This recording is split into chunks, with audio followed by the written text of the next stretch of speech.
Muy buenas a todos, compañeros. Hoy os traigo un vídeo en un formato un tanto diferente. En formato diapositivas. Se trata de un pequeño curso que voy a subir a mi Patreon, compuesto por este vídeo que será pues público para quien quiera verlo, y el PowerPoint íntegro en formato PDF y PowerPoint que subiré a mi Patreon, como os cuento. Vamos a hablar de ejercicio físico en general, en patologías, pero sobre todo vamos a centrarnos en ejercicio físico, en esos momentos pericirugía bariátrica, antes de la cirugía bariátrica y después de la cirugía bariátrica. Cada vez es mayor la demanda de profesionales que sepan utilizar el ejercicio físico como la medicina que es, a la dosis adecuada y en grupos de personas con patologías, como puede ser la obesidad. Sabéis que la obesidad es una patología que cada vez crece más, se incrementa más. Las predicciones dicen que en Estados Unidos más del 80% de la población en 2030 tendrá o sobrepeso u obesidad, y hasta el 50% de la población tendrá obesidad. Para que os hagáis una idea, no ha habido ninguna epidemia a lo largo de la historia que afecte al 50% de la población viva. Para que dimensionemos un poquito el problema. Bueno, vamos a comenzar. Tened en cuenta que yo siempre voy a dejar claro lo siguiente: la obesidad es una enfermedad diferente, una enfermedad con unos rasgos conductuales muy importantes, una enfermedad que muchos dirían que es una enfermedad aprendida, pero necesitamos, llegado a este punto, y ojalá fuera de otra forma, considerarla como una enfermedad. Ojalá no tuviéramos que darle esa consideración, pero tenemos que hacerlo, porque si no la consideramos una enfermedad, no se van a otorgar los recursos necesarios para ponerle frente. Recursos que casi todos tienen que ver con la salud pública.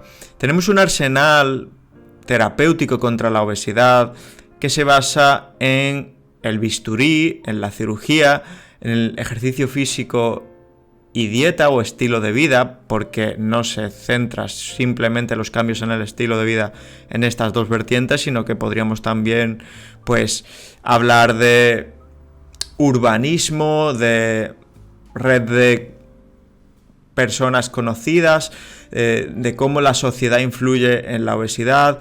Podríamos hablar de cronobiología y descanso, de ambiente. Podríamos hablar de muchas cosas dentro del apartado estilo de vida, y finalmente los fármacos de la obesidad, que tampoco es que sean revolucionarios. Pero a día de hoy, dentro del ámbito médico al menos, se sigue considerando la cirugía bariátrica como el mejor tratamiento para la obesidad, al menos en cuanto a los resultados que ofrece, ¿no? Entonces parece el tratamiento más efectivo del que disponemos. Incluso algunas sociedades científicas quieren ampliar los criterios de indicación para quien se opera, para quien se puede operar, disminuyendo hasta un IMC de 30, es decir, el punto en el que empiezas a ser obeso, o hasta un 27,5 en asiáticos, porque su IMC es naturalmente más bajo.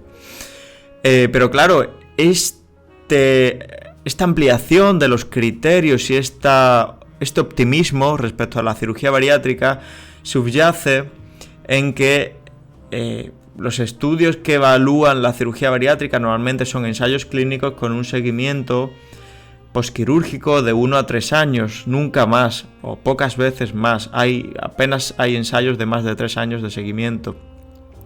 En muestras de paciente con un tamaño insuficiente, con tasas de retención muy bajas, es decir, son muchos los pacientes que se salen de los estudios, probablemente porque no obtienen los resultados que buscaban o recuperan el peso perdido.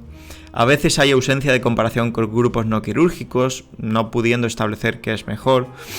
Y claro, aquellos dropouts, aquellos que salen de los estudios, suelen ser los que no consiguen la pérdida de peso que esperaban. Por lo tanto, muy probablemente estemos siendo muy optimistas respecto a los beneficios o al éxito de la cirugía bariátrica en la obesidad mórbida y premórbida. Cuando operamos a un paciente de cirugía bariátrica tenemos dos situaciones. Muchos, por suerte, mantienen una pérdida de peso buena durante mucho tiempo y un buen control glucémico. Muchos incluso hacen que su diabetes tipo 2 remita, que su síndrome metabólico remita, mejoran el perfil lipídico y mejoran su salud, en definitiva, incluso desarrollan buenos hábitos de vida, aprovechan esa cirugía para desarrollar buenos hábitos de vida. Otros, sin embargo, obtienen una pérdida subóptima de peso, que viene a considerarse un menos de un 50% del exceso de peso perdido. Tienen una reganancia de peso, hasta de un 10 a un 30% de los pacientes tienen una reganancia de peso, un mal control glucémico o un control glucémico igual de malo que antes, incluso una recaída de la diabetes tipo 2. Si nos planteamos el por qué, muchas veces, al menos de forma empírica, vemos que los que consiguen esos resultados positivos, pues tienen unos hábitos diferentes a los que no lo consiguen. Y una diferencia muy importante es que aquellos que mantienen los buenos resultados, pues desarrollan unos hábitos de vida que tienen que ver con la realización de ejercicio físico, actividad física incrementada a diario y hábitos alimentarios más positivos que aquellos que no consiguen esa ganancia de peso. Este es el gran problema de la cirugía bariátrica. Tenemos la mayoría de pacientes que tienen resultados positivos, pero en una minoría pues hay eso, una ganancia de peso, una recuperación de peso, una recuperación de los problemas metabólicos, de la enfermedad metabólica, de la diabetes tipo 2, de la resistencia a la insulina. Y aquí es donde aparece una ventana de ejercicio, una ventana de oportunidad, para el ejercicio físico, para la actividad física, que, como veremos, va a evitar que esto ocurra en esa minoría de pacientes. Nos traía Nature Reviews un artículo hace escasamente una semana en el que se preguntaba qué mecanismos fisiológicos pues producían esa recuperación de peso una vez se perdía, centrando en el tejido adiposo blanco, y pues lo que se ve es que hay ciertos factores fisiológicos en el adipocito, como el potencial adipogénico, la capacidad de almacenamiento, la secreción, el patrón de secreción de adipoquinas, el remodelamiento de la matriz extracelular, la capacidad lipolítica, el browning del tejido adiposo, la inflamación, la hipoxia, los microRNAs o la función mitocondrial, que podían predecir en alguna forma si había una recuperación del peso o un mantenimiento del peso perdido. Entonces, pues esto sería un checklist de factores fisiológicos, únicamente fisiológicos, porque hay otros muchos que no son fisiológicos, implicados en la recuperación del peso, más inflamación del tejido adiposo, estrés del adipocito por cambios de volumen, menor lipólisis y liberación de ácidos grasos plasmáticos, función mitocondrial debilitada en adipocitos y en músculos, el browning disminuido en el tejido adiposo marrón, disminuido, hipoxia en el tejido adiposo. Todos son pues cambios que van a favor de esa reganancia o recuperación del peso perdido. Tenemos aquí otros predictores que no son puramente fisiológicos de una pérdida de peso subóptima, como un IMC elevado de partida, edad avanzada, una duración de diabetes tipo 2 elevada, una función cognitiva deteriorada o problemas de salud mental, como los muchísimos que hay en este tipo de pacientes. Entonces, ampliando el espectro de factores que predicen la recuperación del peso perdido, tenemos aquellos que se relacionan con la recuperación del peso, es decir, aquellos que son negativos, la insulinemia en ayunas al comienzo del proceso, niveles de cisteína, un estómago gastroyeyunal en el bypass gástrico en IDE-RUX grande, mayor esfuerzo percibido, sensación de esfuerzo percibido en la realización de ejercicio físico, el uso de antidepresivos o SNPs, polimorfismo de un nucleótido en varios genes como PPAR gamma 2 o FTO. Y después tenemos aquellos relacionados con el mantenimiento del peso y que por ende son positivos, como la sensibilidad a la insulina, mayor pérdida de peso inicial, una reducción de la desinhibición por la comida, reducción de síntomas depresivos, mayor satisfacción con el peso perdido, por mencionar unos cuantos. Y dice Nature que como estrategias demostradas, o al menos con cierta evidencia, no podemos poner todas en el mismo lugar de la balanza, pero con cierta evidencia de que serían útiles para prevenir la regalancia de peso, tenemos pues el incremento de la actividad física, el ejercicio físico, el incremento de la cantidad de proteína, una dieta hiperproteica mantiene los niveles de saciedad, además tiene un efecto termogénico positivo y ayuda a mantener el peso perdido, tratamiento farmacológico en determinados casos, en algunos casos momentáneamente durante un tiempo, sustitutivos dietéticos, aunque en general ya digo que no podemos poner esto de los sustitutivos al nivel del ejercicio físico, por ejemplo, en mi opinión. Extensión de cuidados después de la pérdida de peso, es decir, seguir con una monitorización por parte del personal sanitario después de la pérdida de peso, algunos suplementos como la cafeína o el té verde y la monitorización periódica de los cambios conseguidos.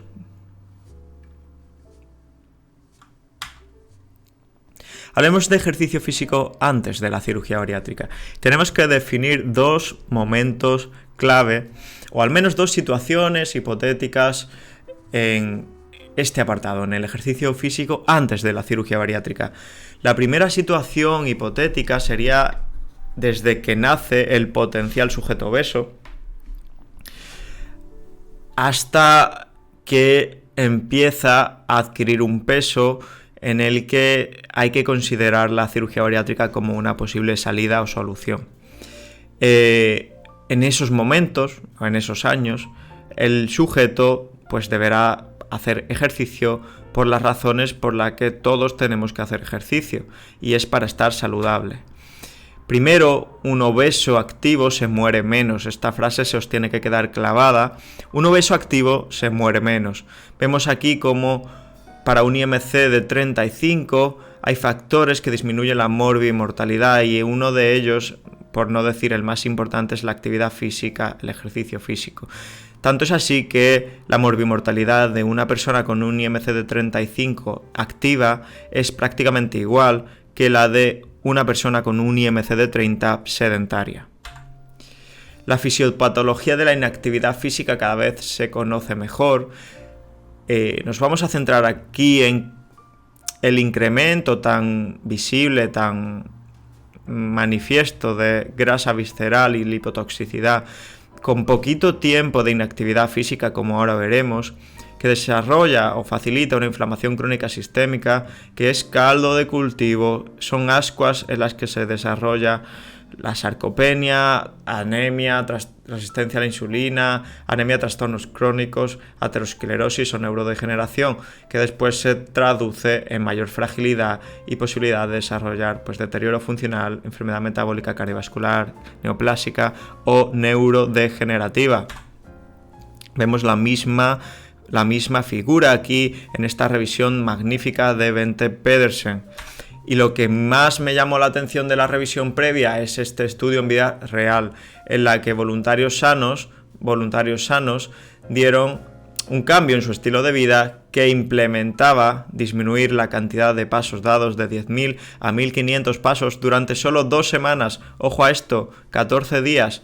Pues bien, en esas 2 semanas dio tiempo a tener mayor intolerancia a la glucosa, disminuir la sensibilidad a la insulina, un incremento de 7% de grasa intraabdominal, sin cambiar la masa grasa total, una disminución de la masa libre de grasa y del IMC, ojo que disminuyó el IMC, desarrollaron un empeoramiento de la sensibilidad a la insulina periférica, es decir, muscular, hubo un declive en la capacidad cardiorrespiratoria, en el VO2 max, y disminuyó, por supuesto, la masa magra en las piernas.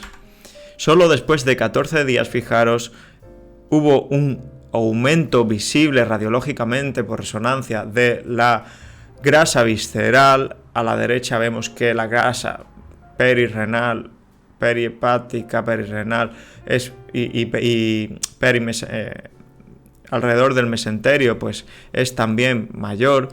Pero fijaos, a la derecha, el plasma, 1 hora después de un test de tolerancia a la grasa, es decir, después de una sobrecarga lipídica, al haber reducido el número de pasos, este plasma lechoso implica pues una mayor resistencia a la insulina y ese empeoramiento metabólico después de reducir drásticamente la cantidad de pasos.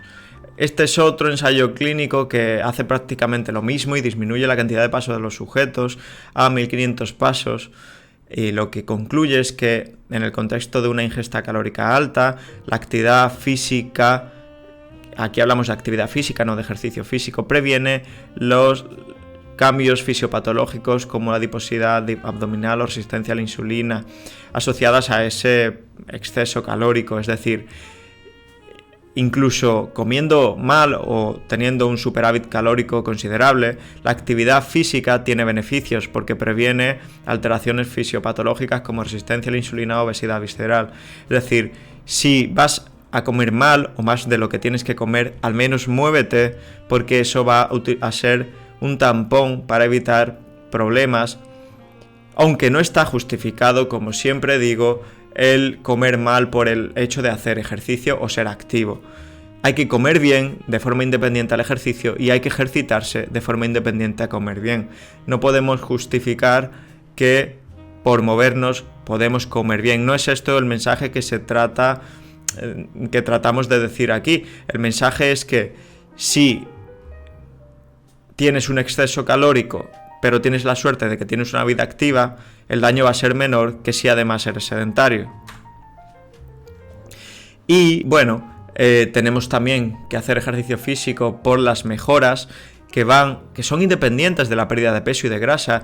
Repito, y lo repetiré varias veces en esta presentación, no hacemos ejercicio físico para perder peso o perder grasa, hacemos ejercicio físico para mejorar la salud, para prevenir patologías, hasta 35 patologías en una revisión de Pedersen de hace unos años salía, y para mejorar la salud.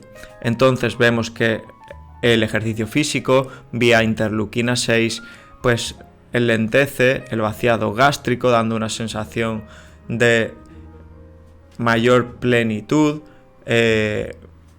mayor saciedad y una mejora en el control glucémico al disminuir la glucosa postprandial y la insulinemia postprandial, algo que consigue también un fármaco muy utilizado por nosotros los endocrinos. El músculo es un órgano endocrino. Algo que me llama mucho la atención es, siendo el músculo un órgano endocrino, probablemente no, es un hecho que es el mayor órgano endocrino en cuanto a peso, en cuanto a dimensiones, porque el músculo pues ocupa gran parte de la masa libre de grasa. Siendo un órgano endocrino de tales dimensiones, con la secreción de tantísimas hormonas o mioquinas, pues no sé cómo ha sido tan ignorado por la medicina y por la endocrinología en concreto. Yo pienso y abogo porque el músculo debería ser un área de estudio esencial de la endocrinología. No lo es, veremos qué ocurre en los próximos años.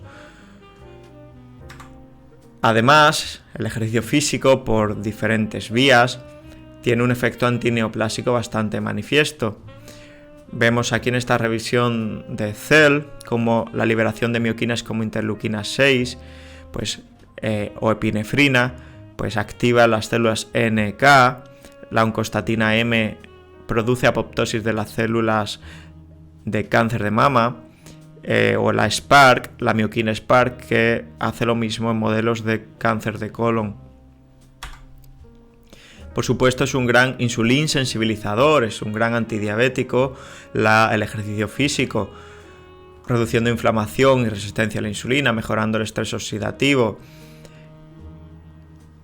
incrementando la regulación al alza de los transportadores GLUT4, disminuyendo los niveles de ceramida, incrementando la fosforilación de IRS1, mejorando la función de los islotes pancreáticos y preveniendo su apoptosis, es decir, su muerte, e incrementando la capilarización del músculo esquelético, lo cual facilita pues una captación de glucosa mayor.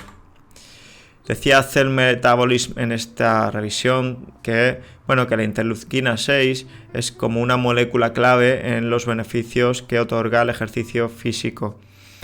Sabemos que el ejercicio físico reduce la masa grasa visceral, la obesidad visceral, que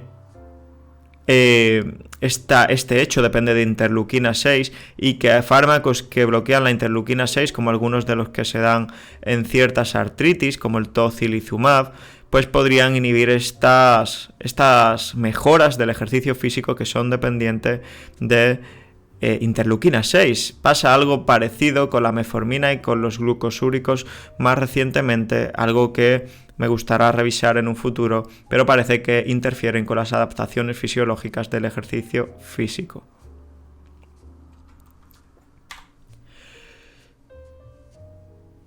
También, si no convencen ninguno de los beneficios previos, pues tenemos que el ejercicio físico y la actividad física pues previenen con un nivel de evidencia alto varios tipos de cáncer, algo que unido a que indirectamente pues facilitan el tener un porcentaje de grasa corporal adecuado, y siendo el porcentaje de grasa corporal un factor de riesgo totalmente comprobado de hasta 13 tipos de cáncer, pues es más que evidente que el ejercicio físico puede ser considerado como un antineoplásico.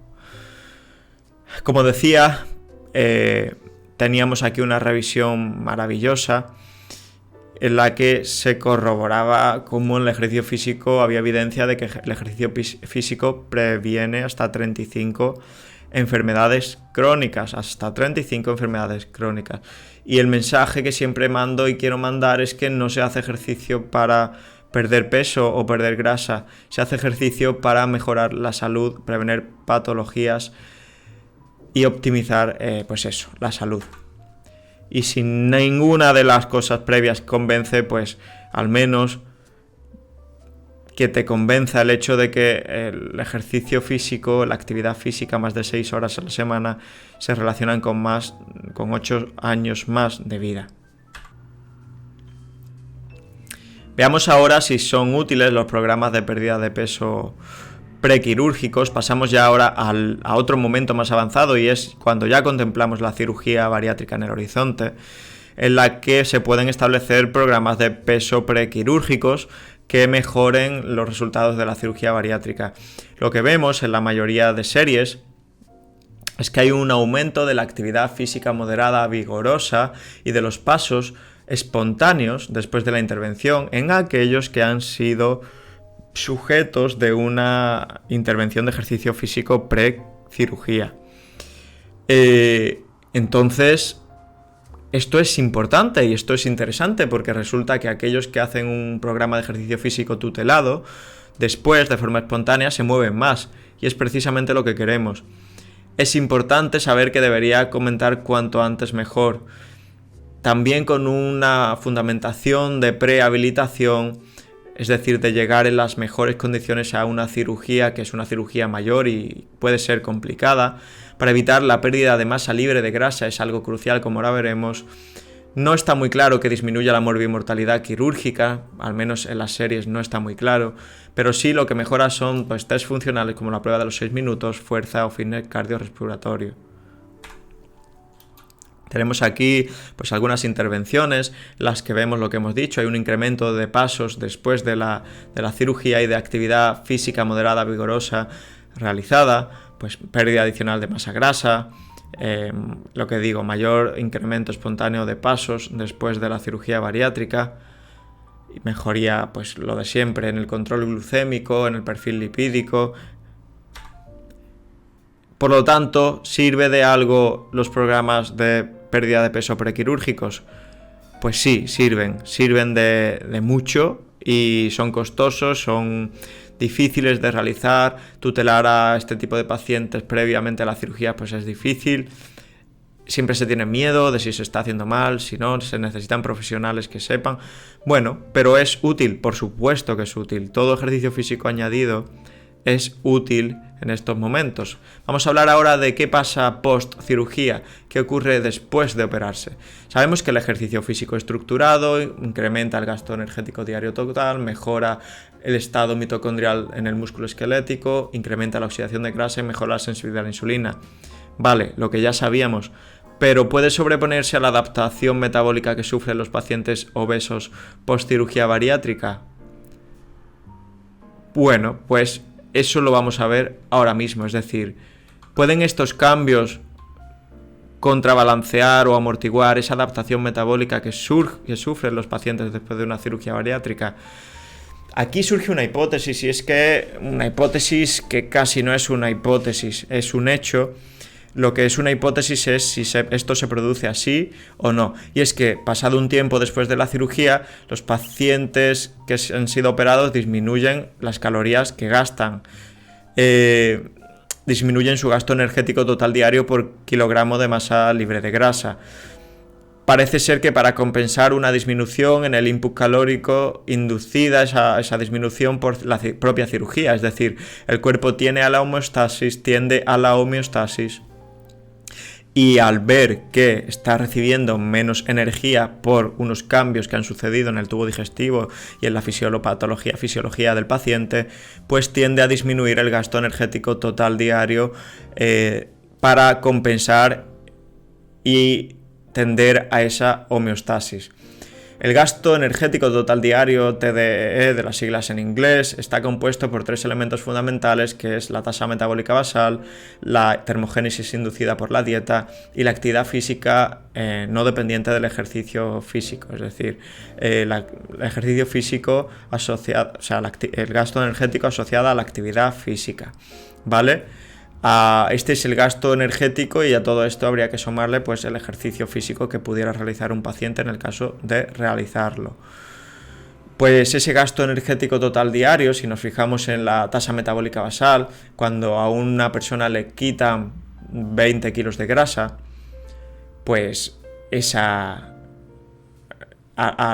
ya sea pues por pérdida de grasa visceral en la operación o porque ha perdido grasa después de la intervención por sus propios medios, ese tejido graso también consume energía, consume menos que el músculo y que la masa libre de grasa, pero también consume energía, por lo tanto disminución de la tasa metabólica basal.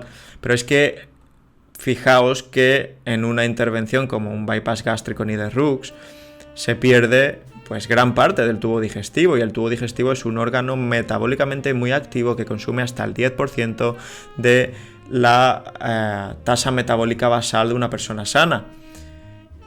Así que menos tasa metabólica basal, porque estamos perdiendo parte del tubo digestivo, que también consume energía.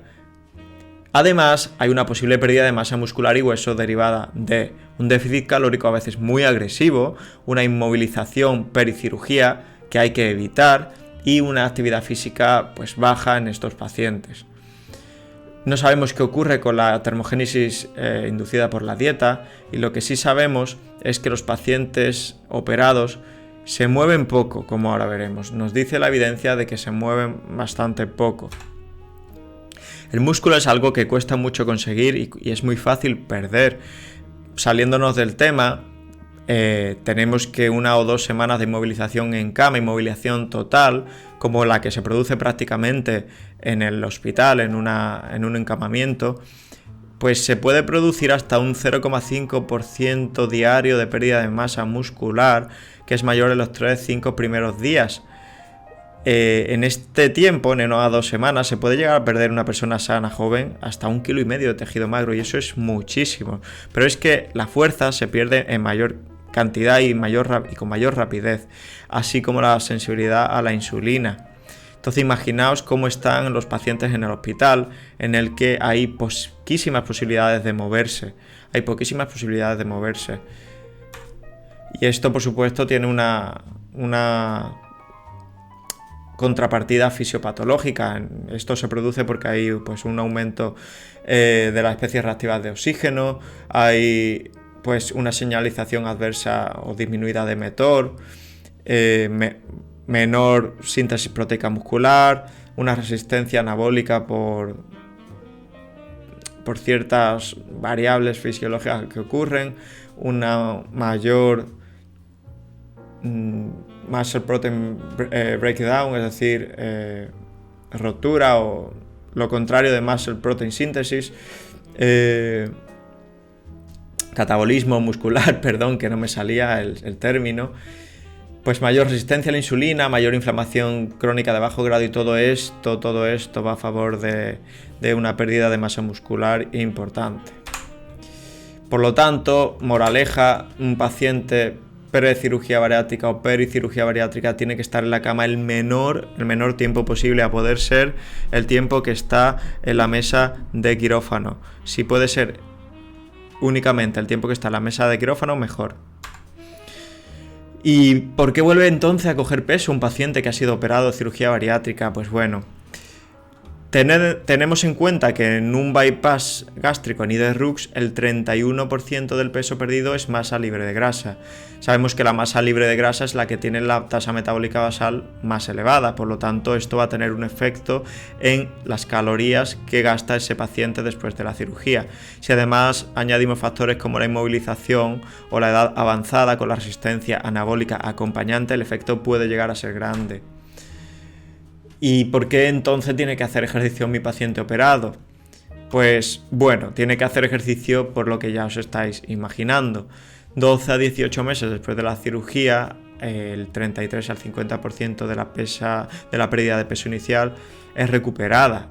Tenemos que la mayoría de series apuntan a estos datos. Y el ejercicio es crucial para que eso no ocurra. Sabemos que una restricción calórica, y cuanto más restricción calórica, más importante es el ejercicio. El ejercicio es crucial para no perder peso, para no caer en esa tumba metabólica o en esa disminución de masa magra acentuada. Y además tenemos otra ventana de oportunidad aquí, porque después de un mes tras un bypass gástrico en IDE-RUX, la sensibilidad a la insulina periférica sigue estando baja, mejora mucho la hepática, pero la muscular sigue estando baja. Incluso después de un año, si comparamos con sujetos delgados y metabólicamente sanos, pues sigue estando baja la sensibilidad a insulina periférica muscular. Tenemos por tanto una ventana de oportunidad importante en cuanto al ejercicio físico. Además, tenemos beneficios metabólicos adicionales asociados al ejercicio físico, como pueden ser pues preservación de la masa libre de grasa, como decimos, mantenimiento del peso, mayor sensibilidad a la insulina hepática y periférica, mayor fitness cardiorrespiratorio, mejoría en la función de células beta, mayor densidad capilar y por lo tanto captación de glucosa por el músculo, menor lipotoxicidad, esto está equivocado, mayor oxidación de grasa y mejoría en el contenido y funcionalidad mitocondrial.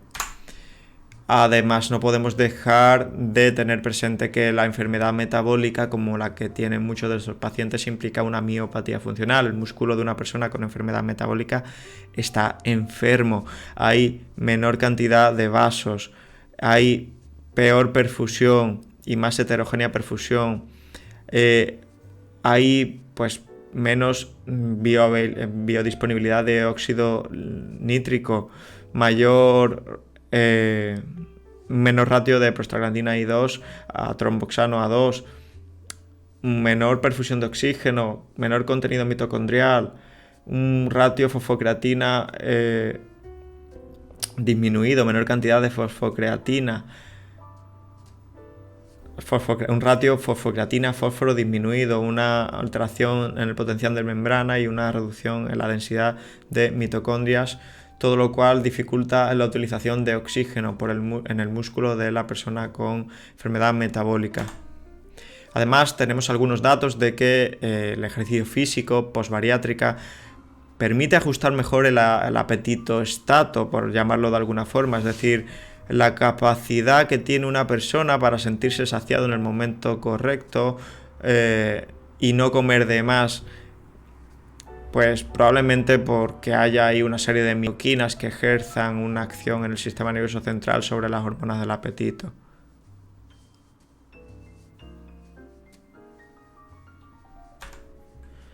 Tenemos varias intervenciones con ejercicio físico por cirugía bariátrica, la mayoría no duran más de 2 años, como os podéis imaginar. Vemos que las mejorías son las que hemos dicho.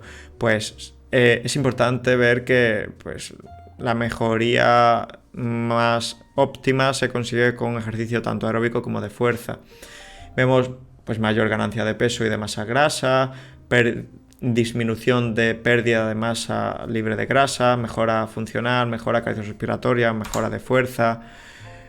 Pues eso, básicamente lo que acabamos de comentar se constata en todos los metaanálisis y series que se han estudiado. ¿Y se mueven más o menos los pacientes después de una cirugía bariátrica? Podríais pensar que se mueven más porque se han operado y claro, cambio mi vida, me opero, aprovecho esta cirugía para hacer las cosas bien, para hacer más ejercicio, para moverme más. Pues parece que no. Tristemente parece que no. Clem y colaboradores compararon en un estudio de casos y controles 2 grupos, cirugía y no cirugía. El grupo cirugía gastaba considerablemente menos kilocalorías en ejercicio físico de intensidad moderada alta. Puede ser por miedo al haberse operado, puede ser por limitaciones físicas, por efectos secundarios de la cirugía. No lo sabemos, pero gastan menos kilocalorías en ejercicio físico de intensidad moderada o alta. Y Bond lo que vio es algo similar, vio que el grupo quirúrgico, pues solo el 33% de ellos gastaban más de 2.000 kilocalorías a la semana en ejercicio físico, y bueno, esto son unas 300 kilocalorías al día en ejercicio físico aproximadamente, no es demasiado. Y que el grupo no quirúrgico pues llegaba hasta prácticamente 2/3, gastaba más de 2.000 kilocalorías semana en ejercicio. Por lo tanto, la mayoría, y esto bueno, esto ha sido medido con tecnología wearable, como puede ser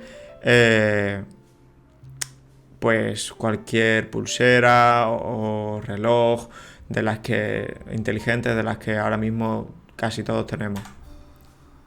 Parece que la mayoría de pacientes operados no llegan a los 150 minutos semanales recomendados por la ADA y la American College of Sport Medicine. Parece que no, parece que los pacientes operados no llegan a las recomendaciones oficiales de ejercicio físico. Por lo tanto, tenemos ahí otra ventana de oportunidad muy importante. ¿Solucionaremos la epidemia de obesidad con el bisturí? ¿Creéis que solucionaremos la epidemia de obesidad con el bisturí? Yo creo que no, por el simple hecho, como pues decían por ahí algunos, que ninguna epidemia en la historia de la humanidad se ha solucionado con el bisturí. Si atendemos a otras epidemias, como puede ser el cólera o la tuberculosis, o más recientemente pues las cifras de tabaquismo, la mortalidad en carretera, todas han sido solucionadas con medidas de salud pública y medidas políticas, y hacia ahí es donde tenemos que apuntar con la obesidad también. Como conclusiones a este pequeño curso sobre obesidad y cirugía bariátrica, el ejercicio físico y especialmente el ejercicio de fuerza es esencial para mantener la masa libre de grasa y evitar esa inercia metabólica adversa, esas adaptaciones metabólicas que sufren los pacientes post cirugía bariátrica, y por lo tanto evitar la recuperación del peso perdido. Pero, ojo, no podemos poner falsas expectativas en el ejercicio porque la pérdida adicional de peso y de grasa es baja, es menor a un 3%. El ejercicio hay que hacerlo, y hay que decírselo así a los pacientes, para estar sano, para optimizar la salud, no para perder peso. Para perder peso, un déficit calórico que conseguiremos, entre otras cosas, con ejercicio y actividad física, pero sobre todo con modificaciones en lo que comemos. Instaurar hábitos de vida duraderos es esencial en el momento después de la cirugía bariátrica. Sería genial que la cirugía bariátrica en todos los pacientes pudiera ser un catalizador de ese cambio en el estilo de vida, mejoría en comorbilidades y en calidad de vida. Y bueno, podemos concluir que el ejercicio físico peri-cirugía bariátrica es un tratamiento coadyuvante de importancia crucial que debe empezar cuanto antes mejor. Y por supuesto, como mensaje final, no vamos a vencer la obesidad con el bisturí. Hay que agradecer la labor dantesca, la labor tan magna y tan importante que hacen los cirujanos con esta patología tan difícil, y sin ellos de verdad estaríamos mucho peor, pero no vamos a vencer la obesidad con el bisturí, eso está bastante claro. Muchísimas gracias por vuestra atención, muchísimas gracias por estar ahí otro día más. Nos vemos en el próximo vídeo y a seguir empoderando.